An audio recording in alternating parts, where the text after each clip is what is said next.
जय हिंद। मैं सूरज कुमार सिंह। आज आप लोगों को हम क्लास 12th के फिजिक्स का पार्ट इलेक्ट्रोस्टैटिक्स में कूलम्ब का प्रमेय प्रमाणित करने जा रहा हूँ। Class 12th electrostatics, class 12th के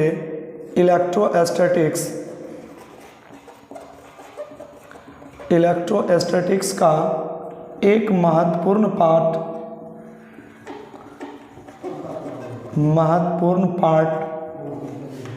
कूलम्ब का प्रमेय है। कूलम्ब का प्रमेय है। कूलम्ब ने किन्हीं दो आवेशों के बीच लगने वाले आकर्षण और प्रतिकर्षण बलों के संबंध में इन्होंने कुछ नियम ज्ञात किए। प्रारंभ में किन्हीं दो आवेशित वस्तुओं के बीच की दूरी को r मीटर रखा, जिसमें पहले वस्तु का आवेश q1 दूसरे वस्तु का आवेश q2 लिया और इनके बीच की दूरी r मीटर रखी। तो कूलम्ब ने देखा कि इनके बीच जो एक आकर्षण या प्रतिकर्षण बल काम कर रहा था, ये बल इन दोनों आवेशों के गुणनफल के समानुपाती होता है और इनके बीच यही फोर्स इनके बीच की दूरी के वर्ग के व्युत्क्रम अनुपात में होते हैं। तो इन दोनों इक्वेशन को एक दूसरे से मिलाने पर equation first and equation second, तो F varies Q1 into Q2 by R square प्राप्त होती है। तो इस वेरीजेस को हटाने के लिए हमें एक कांस्टेंट का प्रयोग करना है और वो कांस्टेंट है K into Q1 into Q2 by R square, where K is a constant. Where K is a constant, it is called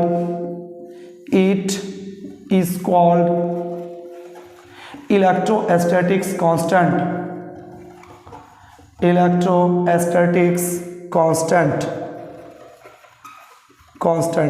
इस K का मान K equal to 1/4 pi epsilon होती है और ये एप्सिलॉन एक वैल्यू लेकर के आती है, epsilon equal to epsilon naught into epsilon are.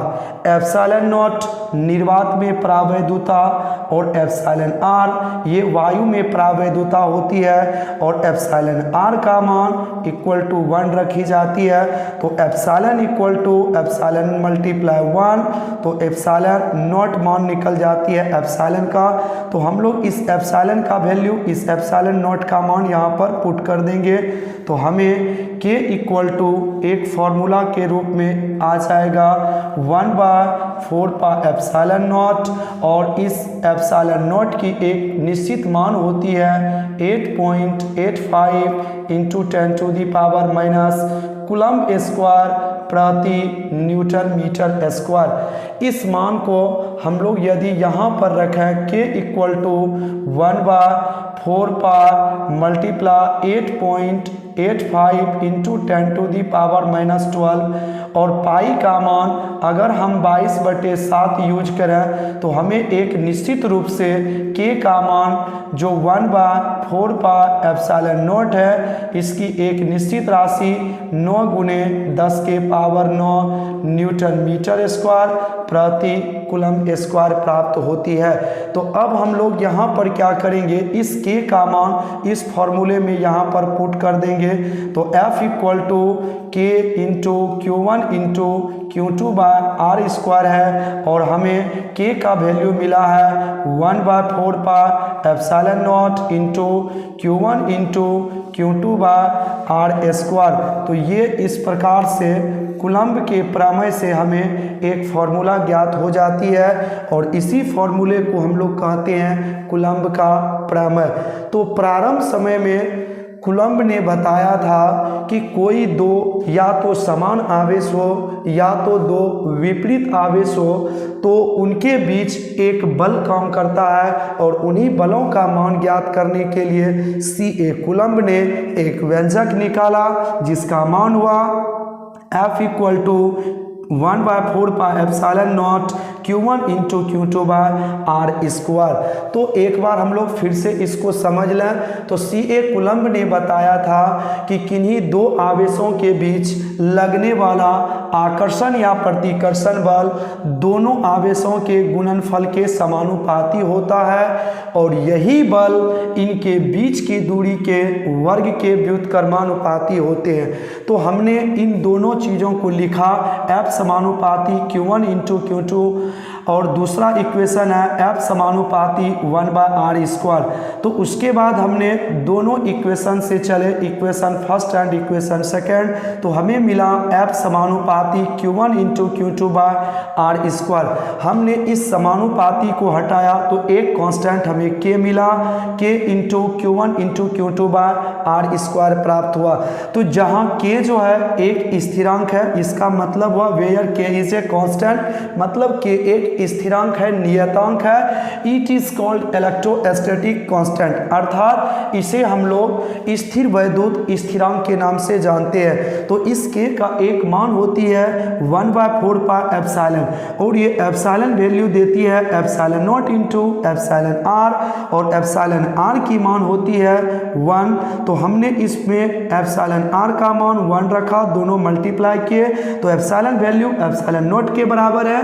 तो हम यहाँ से चले कि K इक्वल टू 1/4πε0, क्योंकि एप्सिलॉन के जगह हमने ε0 का मान रखा, और ε0 की मान होती है 8.85 इंटू 10⁻⁻12 और कूलम्ब स्क्वायर प्रति न्यूटन मीटर स्क्वायर। इसे हम लोग एक और यूनिट दे सकते हैं, तो एक यूनिट और होती है फैराड प्रति मीटर। तो अगर हम लोग इसमें 1/4 और पाई का मान 22/7 गुने इस चीज को कर दें तो एक निश्चित रूपांक से ये कट करके 9 गुने 10⁻9 न्यूटन मीटर स्क्वायर प्रति कूलम्ब स्क्वायर लाती है। तो इस प्रकार से हमें K का मान एक निश्चित राशि प्राप्त हो जाती है, और हमने इस फॉर्मूले में K का मान रखा तो F equal to Q1 into Q2/r²। तो इस प्रकार हमें एक फॉर्मूला ड्राइव हो जाती है। तो आज आप लोगों को ये वीडियो बहुत बढ़िया लगा होगा, पसंद आया होगा, तो हमारे चैनल को सब्सक्राइब करें, शेयर करें, लाइक करें, और अपने दोस्तों को इस तरह का हर एक टॉपिक को पढ़ने के लिए ज़रूर से ज़रूर आगाह करें, क्योंकि इस वर्ष क्लास 12th के बोर्ड एग्जाम में ये प्रमेय बहुत इम्पोर्टेंट मायने रखता है और आने की बहुत बड़ी संभावना है इसका। तो वैसे इसमें है कुछ नहीं, आप लोग 1-2 बार रिवाइज करिए, ये चीज़ आपका अपना हो जाएगा। तो मिलते हैं हम लोग नेक्स्ट वीडियो में, तब तक के लिए धन्यवाद, जय हिंद।